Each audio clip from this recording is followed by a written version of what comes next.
وَلِكُلِّ أُمَّةٍ جَعَلْنَا مَنسَكًا لِيَذْكُرُوا اسْمَ اللَّهِ عَلَىٰ مَا رَزَقَهُم مِّن بَهِيمَةِ الْأَنْعَامِ فَإِلَٰهُكُمْ إِلَٰهٌ وَاحِدٌ فَلَهُ أَسْلِمُوا وَبَشِّرِ الْمُخْبِتِينَ۔ آج سورہ حج کی آیت نمبر 34 سے بیان ہے،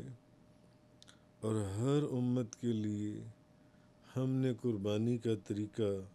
مقرر کیے تاکہ وہ اللہ کے دیے ہوئے بے زبان چوپایوں پر ذبح کے وقت اللہ کا نام لیں۔ پس تمہاری عبادت کا مستحق واحد مستحق عبادت ہے، اسی کی اطاعت کرو، اور عاجزی وبشر المخبتین، اور عاجزی کرنے والوں کو بشارت دیجیے۔ الذین اذا ذکر اللہ وجلت قلوبہم والصابرین علی ما اصابہم والمقیم الصلاة ومما رزقناہم ينفقون۔ اور جب اللہ کا ذکر کیا جائے تو ان کے دل تھر تھرا جاتی ہیں، اور وہ مصائب پر صبر کرتی ہیں اور نماز قائم رکھتی ہیں، اور ہم نے جو کچھ ان کو دیا ہے اس میں سے خرچ کرتی ہیں۔ وَالْبُدْنَ جَعَلْنَاهَا لَكُم مِّن شَعَائِرِ اللَّهِ لَكُمْ فِيهَا خَيْرٌ، اور قربانی کے اونٹوں کو ہم نے تمہارے لیے اللہ کی نشانیوں میں سے بنا دیا، اللہ کی نشانیوں میں سے بنا دیا، ان میں تمہارے لیے بھلائی ہے۔ پس تم ان کو قطار میں کھڑا کر کے ان کو نہر کرنے کے وقت اللہ کا نام لو، پس جب ان کے پہلو زمین پر گر جائیں تو تم خود بھی ان سے کھاؤ، اور محتاج اور مانگنے والے کو بھی کھلاؤ۔ اسی طرح ہم نے ان مویشیوں کو تمہارے لیے مسخر کر دیا ہے۔ فاذکروا اسم اللہ علیہا صواف فإذا وجبت جنوبها فكلوا منها وأطعموا القانع والمعتر كذلك سخرناها لكم لعلكم تشکرون۔ اب معنی یہ ہے یہاں سے کہ حضرت ابراہیم علیہ السلام کے دور سے لے کر سابقہ جو تمام امتوں میں سے ہر امت کے لیے ہم نے قربانی کا ایک خاص طریقہ مقرر کیا ہے۔ ہر امت کے لیے قربانی کا ایک خاص طریقہ مقرر، اور اس کا مقصد یہ ہے کہ وہ اپنی قربانیوں پر اللہ کا نام لیں۔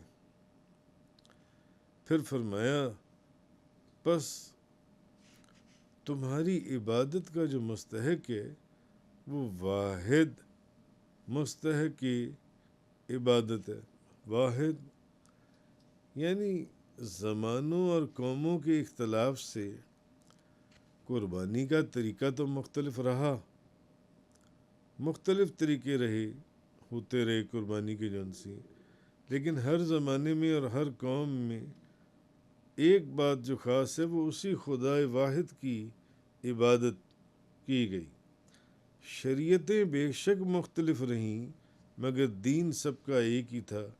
پھر فرمایا کہ اسی کی اطاعت کے ساتھ گردن جھکاؤ، یعنی اللہ کے ساتھ کسی کو شریک نہ کرو، اللہ کے تمام احکام کو تسلیم کرو اور مانو، اور ان کے تقاضوں پر عمل کرو۔ تو اس کے بعد فرمایا اور عاجزی کرنے والوں کو بشارت دیجیے، عاجزی کرنے والوں کو بشارت دیجیے۔ تو اب قرآن مجید فرقان حمید میں مخبتین کا لفظ ہے، یعنی پست زمین، گڑھا، اور جو جگہ پست ہو وہ جھکی ہوئی ہوتی ہے۔ تو یعنی مطلب یہ ہے کہ عاجزی کرنے والے، یا پھر اس کا مطلب یہ ہے کہ زیادہ کوشش کر کے عبادت کرنے والے، یا پھر اس کا مطلب یہ ہے کہ مخلصین، مخلص اور خالص لوگ، یا پھر اس سے مراد وہ صالحین ہیں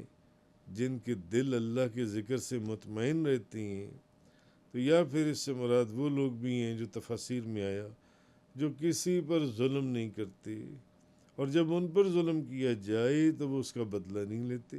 نہ تو وہ کسی پر ظلم کرتے ہیں، اور اگر ان پر ظلم کیا جائے تو وہ ظلم کا بدلہ نہیں لیتے۔ بہرحال آگے آیت نمبر 35 جون سی ہے، آیت نمبر 35 کے اندر فرمایا گیا، جب اللہ کا ذکر کیا جائے تو ان کے دل تھر تھرا جاتی ہیں، ان کے دل تھر تھرا جاتی ہیں۔ الذین اذا ذکر اللہ وجلت قلوبهم والصابرین علی ما اصابهم والمقیم الصلاۃ ومما رزقناہم ینفقون۔ جب اللہ کا ذکر کیا جائے تو ان کے دل تھر تھرا جاتے ہیں، اور وہ مصیبتوں پر صبر کرتے ہیں اور نماز قائم رکھتے ہیں، اور ہم نے جو کچھ ان کو دیا ہے اس میں سے وہ خرچ کرتے ہیں۔ آگے یہ فرمایا گیا۔ تو بہرحال اب یہ جو چیز آگے فرمائی گئی کہ جب اللہ کا ذکر کیا جائے تو ان کے دل تھر تھرا جاتے ہیں، یعنی ان پر اللہ کے عذاب کے، خوف کے آثار ظاہر ہوتے ہیں، وہ اللہ کے عذاب سے ڈرتے ہیں، خوف کھاتے ہیں۔ اچھا، اب اس خوف کے دو اثر ہیں، ایک تو یہ کہ وہ مشکلات کے اوپر اور مصیبتوں کے اوپر صبر کرتے ہیں، جیسا کہ آگے فرمایا گیا کہ وہ مصیبتوں پر صبر کرتے ہیں، اور پھر وہ یہ سوچتے ہیں کہ یہ جو تکلیف آئی ہے میرے اوپر، یا یہ جو بیماری آئی ہے میرے اوپر، یہ اللہ کی طرف سے آئی ہے، اس میں اللہ کی مرضی ہے، یہ اللہ کی طرف سے آئی ہے۔ اور جو چیز محبوب کی طرف سے آئے وہ بھی محبوب ہوتی ہے۔ اب وہ تکلیف، جب انسان یہ سوچ لیتا ہے کہ یہ تکلیف یا یہ مصیبت یا یہ بیماری اللہ کی طرف سے، اللہ کی مرضی سے، تو پھر اس کو اس سے بھی محبت ہوتی ہے۔ کیوں؟ محبوب کی طرف سے آنے والی ہر چیز محبوب ہوتی ہے، اور جو چیز ظالموں کی طرف سے آئے یا کافروں کی طرف سے آئے اس پر صبر کرنا واجب نہیں ہے۔ مفسرین نے لکھا اس پر صبر کرنا واجب، بلکہ واجب یہ ہے کہ ہر صورت میں اس ظلم کو دفع کیا جائے، ان لوگوں کا جو ظلم کرنے والے ہیں ان کا بھلے جنگ کی جائے، ان کا مقابلہ کیا جائے جن سے۔ اور دوسرا اثر یہ ہے کہ انسان اپنی جان اور اپنے مال سے اللہ کی تعظیم میں مصروف ہو جائے۔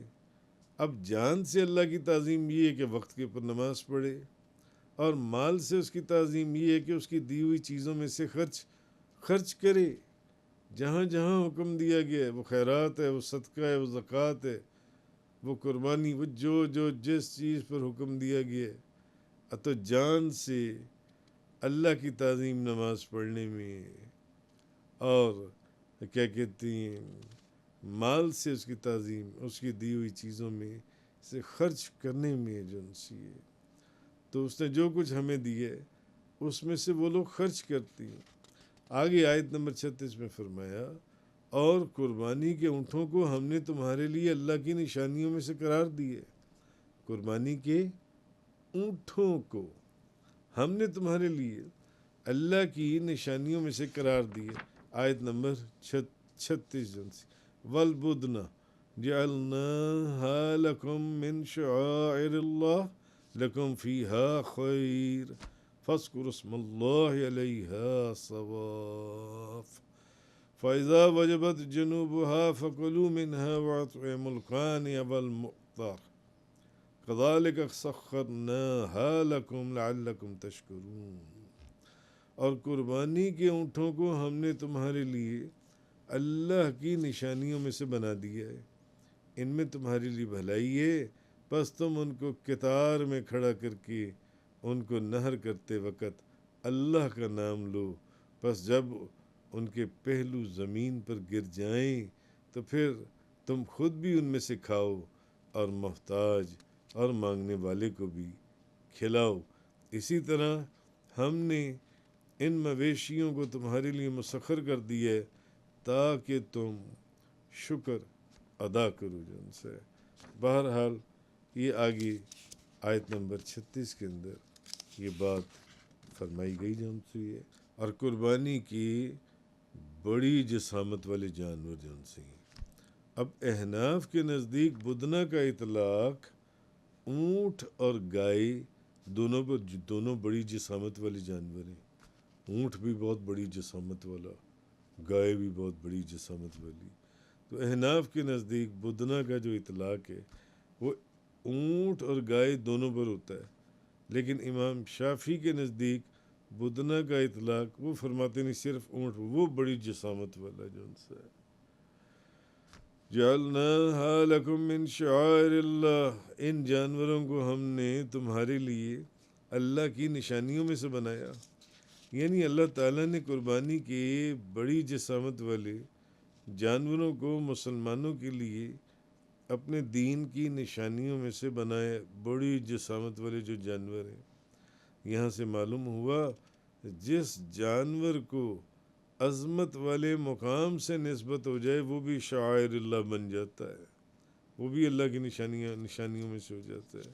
لکم فیہا خیر، تمہارے لیے ان میں بھلائی ہے، یعنی قربانی کے ان بڑی جسامت والے جانوروں میں تمہارے لیے بھلائی ہے کہ تمہیں ان سے دنیا میں کثیر نفع اور آخرت میں، دنیا میں تم ان سے نفع حاصل کرتے ہو اور آخرت میں تمہیں اجر اور ثواب ملے گا، دونوں لحاظ سے تمہیں ان کا فائدہ ہوتا ہے۔ تو قربانی کا دنیاوی فائدہ تو یہ ہے جو پہلے میں نے بیان کیا کہ ضرورت کے وقت قربانی کے جانور پر سواری کی جا سکتی ہے، یہ ایک فائدہ ہے جن سے ہے، اور دوسری چیز جن سے یہ حاجت کے وقت ان کے دودھ سے فائدہ اٹھایا جا سکتا ہے، اور آخری فائدہ اجر ہے اور ثواب ہے جو آپ وہ قربانیاں کرتی ہیں جن سے۔ اچھا، یہاں میں آپ کو ایک واقعہ سنانا چاہتا ہوں۔ حضرت مالک بن انس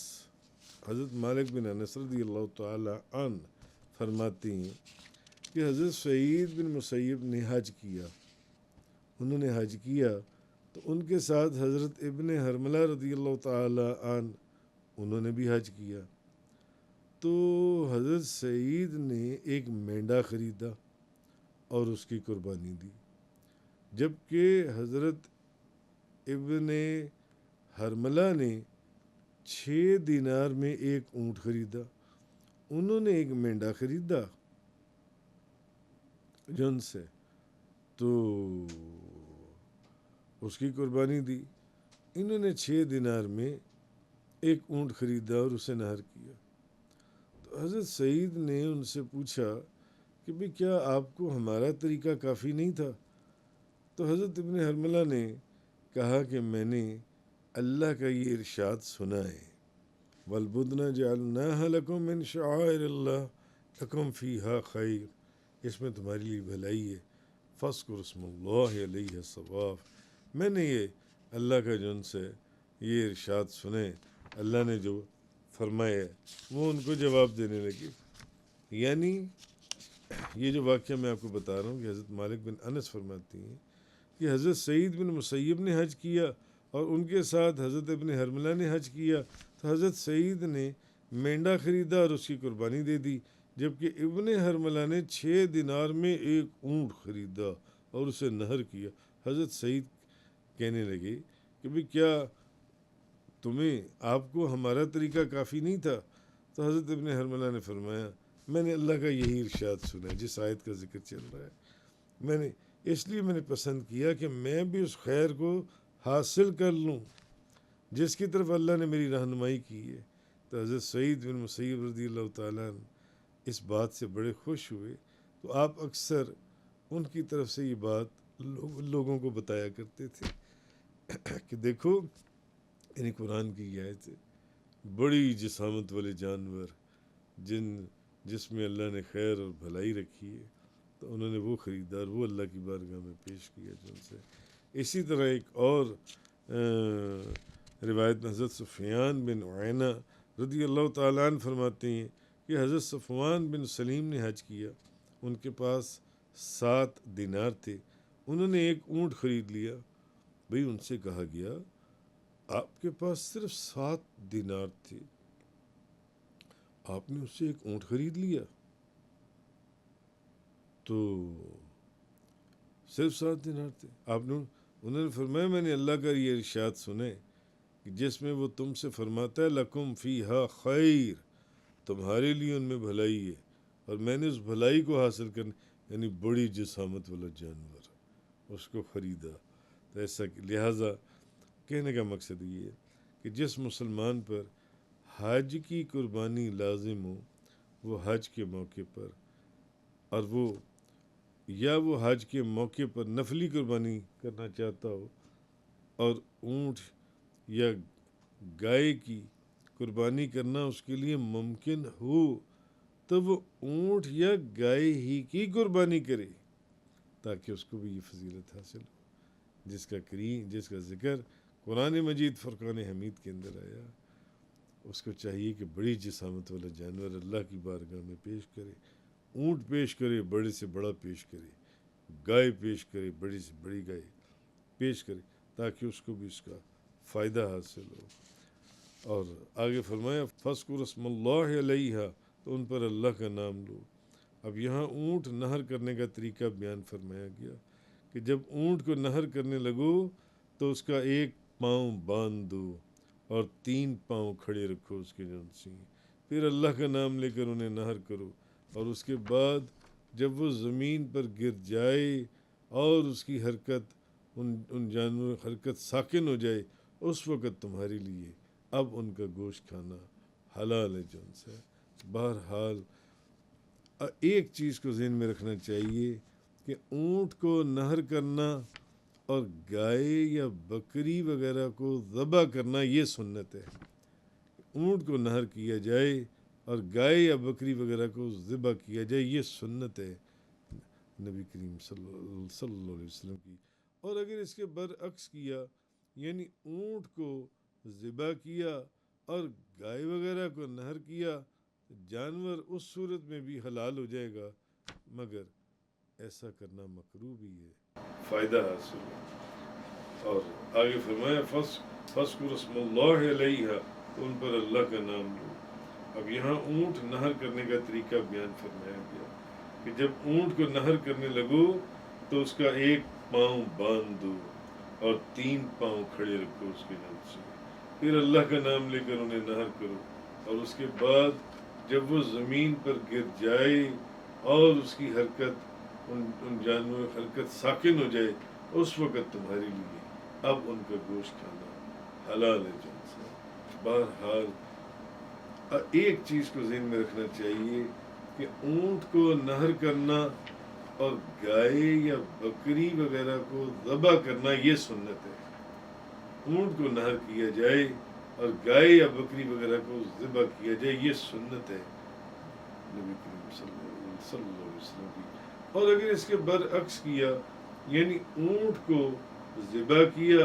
اور گائے وغیرہ کو نہر کیا، جانور اس صورت میں بھی حلال ہو جائے گا، مگر ایسا کرنا مکروہ بھی ہے اور سنت کے خلاف بھی ہے۔ دوسری بات یہ کہ عام لوگوں میں ایک بات مشہور ہے کہ اونٹ کو 3 جگہ سے ذبح کیا جاتا ہے۔ پہلے ایک جگہ پر چھری پھیری جاتی ہے، پھر دوسری جگہ پر، پھر تیسری جگہ پر، 3 جگہ سے۔ یہ غلط ہے، اور یہ اس طرح بھی کرنا جن سے یہ مکروہ ہے کہ بغیر کسی فائدے کی اونٹ کو جن سے تو تکلیف دی جا رہی ہے، اس جانور کو اس کو ایذا دی جا رہی ہے۔ تو بہرحال جانور کو ذبح کرنے سے متعلق جن سے وہ بہار شریعت کی جلد 3 اور حصہ 15 سے جو ذبح کرنے قربانی کے مسائل ہیں وہ آپ وہاں سے سمجھ سکتے ہیں۔ فَكُلُوا مِنْهَا وَأَطْعِمُوا الْقَانِعَ وَالْمُعْتَرَ، تو ان میں سے خود کھاؤ اور قناعت کرنے والے اور بھیک مانگنے والے کو کھلاؤ۔ اس آیت میں قربانی کے گوشت سے متعلق فرمایا گیا کہ اس میں سے خود بھی کھاؤ اور قناعت کرنے والے بھیک مانگنے والے کو بھی کھلاؤ۔ اب قناعت کرنے والا کون ہے؟ قناعت کرنے والے سے وہ شخص مراد ہے جو کسی سے سوال نہ کرتا ہو اور بن مانگے اسے جو مل جائے وہ اسی پر راضی، اسی مال پر راضی۔ كَذَلِكَ سَخَّرْنَاهَا لَكُمْ، اس طرح ہم نے ان جانوروں کو تمہارے قابو میں دے دیا، یعنی کہ ہم نے ان جانوروں کو انتہائی طاقتور ہونے کے باوجود، گائے، بیل، بڑا اونٹ جسامت والا، ذبح کرنے اور سواری کرنے کے لیے تمہارے قابو میں دے دیے تاکہ تم اپنے اوپر اللہ کے اس انعام کا شکر ادا کرو۔ یہ اللہ نے ان جانوروں کو، اتنے بڑے اونٹوں کو، گایوں اور بھینسوں کو اور بیلوں کو، ان کو تمہارے قابو میں دیا کہ تم ان پر سواری کرتے ہو، ان کو ذبح کرتے ہو، اور تاکہ تم اللہ کے اس انعام کا شکر ادا کر سکو۔ وآخر دعوانا الحمد للہ رب العالمین۔ تفسیر قرآن کا یہ لیکچر انگلش میں سننے کے لیے براہ کرم ڈسکرپشن میں موجود لنک پر کلک کریں۔